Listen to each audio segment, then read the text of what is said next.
Well, good evening, all. Ira Epstein, and here we are with your financial market wrap-up. And this wrap-up is for the evening, as we're now on Wednesday. It's October 2nd, 2024, 6:10 p.m. Central Time.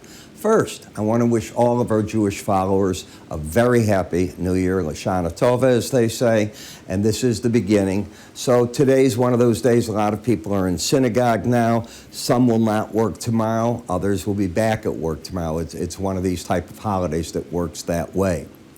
All right, let's talk what we have coming out tomorrow, because we have a lot of data. You get the Challenger Group, which is corporate layoffs, and that'll come out at 6:30 in the morning, planned ones. Jobless claims will come out at 7:30. They're looking for a small increase of about 2,000 from last week. S&P Global Group released their final September service sector PMI. The ISM is going to release their U.S. service sector indices for September at 9. Factory order data for August is going to come out. We know something's been picking up in factories because we're seeing that on the regional numbers that we're getting. And that's also for August, so you didn't get any of the benefit of that September. These numbers getting a little bit better through then, and the break in interest rates that we saw in September. Remember, we saw them dropping as you were going into the Fed cut, and then afterwards, they added back the premium. The weekly EIA natural gas storage report, well, that'll be out at 9:30 in the morning. So Israel hasn't yet done anything back to Iran. The U.S. is, of course, weighing in, telling them tit for tat, don't go after nuclear facility. I don't understand that. Why not take out a nuclear facility and or an oil area? As for oil, at first I thought it would be inflationary, and the more I read today, OPEC's ministerial meeting, they did an online one. They're dying to increase production. So if Iran lost the production because Israel hurts them, it would cripple Iran financially for a bit. Depends if they hit the wells as well. That could be longer than a little bit. And you'd get the oil from OPEC. You're probably not going to get a big price spike that would last at all. They're dying to come back to the market with their oil. Okay? Nuclear, well, that's up to Israel, because sooner rather than later, those people in Iran, that regime, it's not the people, it's the regime, I believe that, they're going to have a nuclear weapon. Is this the opportunity to do it, or is it fait accompli, you can't do it? That's up for them all to answer. I know that, as an outsider looking in, it's an interesting choice, and I don't believe that the strike back's going to be tit for tat. I think the Biden administration is dreaming with that. But that's me, and I'm no military strategist. I'm sure the president has a lot of better people around him. When we look at the energies, they're going to stay bid here with the uncertainty. You can count on that. OPEC is still talking, if you read the communique today, of in December they want to release more oil on. They are threatening via the Saudis that if the countries, Iraq, Russia, Kurdistan, if they don't cut back their production from what they did in the summer, Iran's talking $50 a barrel oil. So remember, we saw this happen once. Remember when oil was worthless? You had to find some place to store it and you couldn't? Go back 2 years. Take a look at what charts did. You'll see what I'm getting at. So now you've got a situation where that's back on the table, and that's why I say this Iranian wild card to hit the oil for a change, it's realistic. Bonds and notes, well, they're just not falling in yield. They come up on the war fear, but they're holding. Why? A lot of this new data that's been coming out, JOLTS, if you look at it, the current jobs data from ADP that came out today, it is not showing a weak labor market. And I know the Fed is focused on a weak labor market, and that's one of the reasons for the cuts. So I think that without the data showing it, and the Fed chair told you they're going to still stay as creative as they want to be, very data dependent too.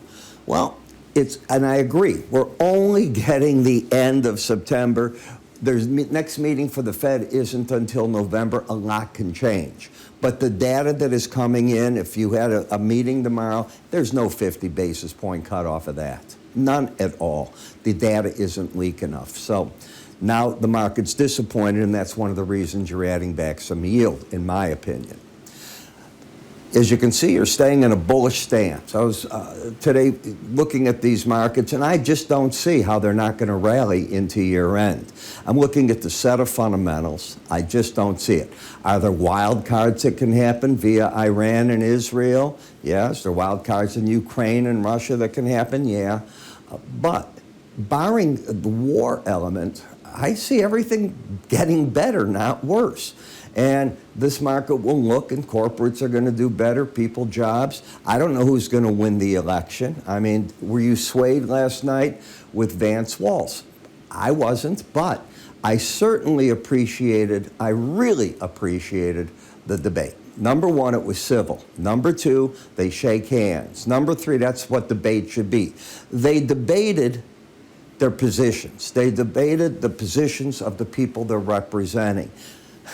It's not, let's go after you and go after that. That was not what it was. This was one of the better debates that we've had. But again, I got to know the two gentlemen at least, and from there you can make other decisions. Did it sway anybody? We'll take a look at what the polls show shortly. Not tonight, but that's going to be coming out. So as we look at all this, you still have a bullish bias. The market is drifting. Do you agree? It's not breaking down. It's not going up anymore. If you look at the swing line, it re-entered a bearish phase. Bearish in the sense that you now have lower highs from the peaks, lower lows. That's a bearish setup.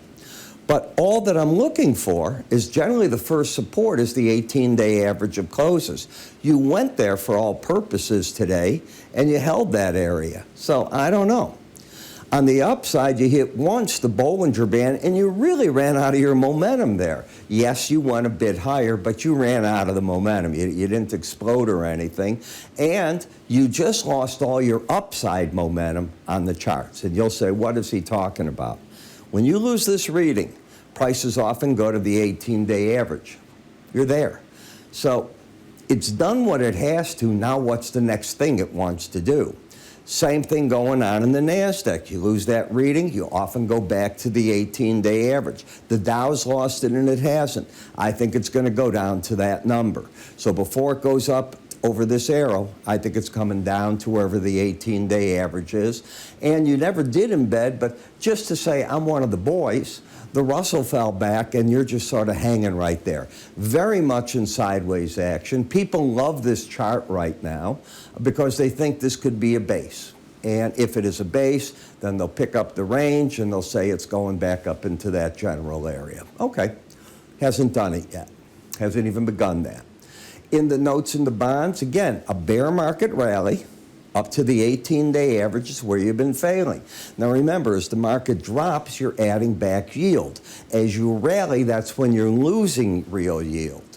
And what about the 5-year? Same identical thing. So if anything, both this and the 10-year are bearish, but very oversold. I don't know that people are going to press that because of it. In the dollar, you've now gone in one swoop from the lower Bollinger Band, which you kept going to the 18 and hitting it. Yesterday, you closed over that, and you opened the door for the upper band. That's what it did today. I don't know that there's much left in it on the upside.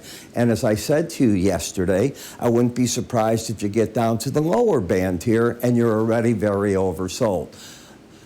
Neither are trending. They have this one a higher high and low, and the flip-flop of that in the dollar. In the British pound, I said that when you lost the embedded reading before you made it through that high, I thought you'd come down for your battleground at the 18-day average. I got what I wanted.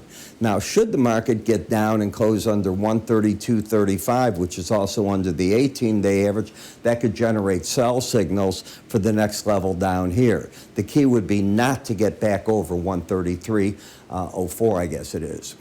In Bitcoin, I'm not in love with this action. The market's not getting a bid off of Israel. In other words, gold did, bonds did, the dollar did. Not Bitcoin. It used to, it's not. Is the market more in tune with the stock market? Right now, yes. Is it considered an asset like that? I don't know, but it's acting like that. When we get over to the energies, you're going to see they went up to the upper Bollinger Band, void of a trend, lower low, higher high. Obviously, this big spike was the attack on Israel, and the market's sort of in a resistance zone. Same in the gasoline, same in the heating oil. And how long have I told you I thought you would run into a big buzzsaw right here, these three numbers? Now keep your eye. If you lose the embedded reading before price breaks down much, that could be the sign. And the question is, does it happen above 288? If it happens under it, then you open the door for here. If it's above it, you're only talking of getting back to 288. So I got what I wanted in the rally. Now the question is, what does the market do with it? Again, if you're interested in my silver report, all you need to do now is go to the website, iraepstein.com. That is where you'll be able to see it. I'd recommend you do that. It's on the top left, or you can move to your cursor up here. With that, I'm Ira. You have a good evening.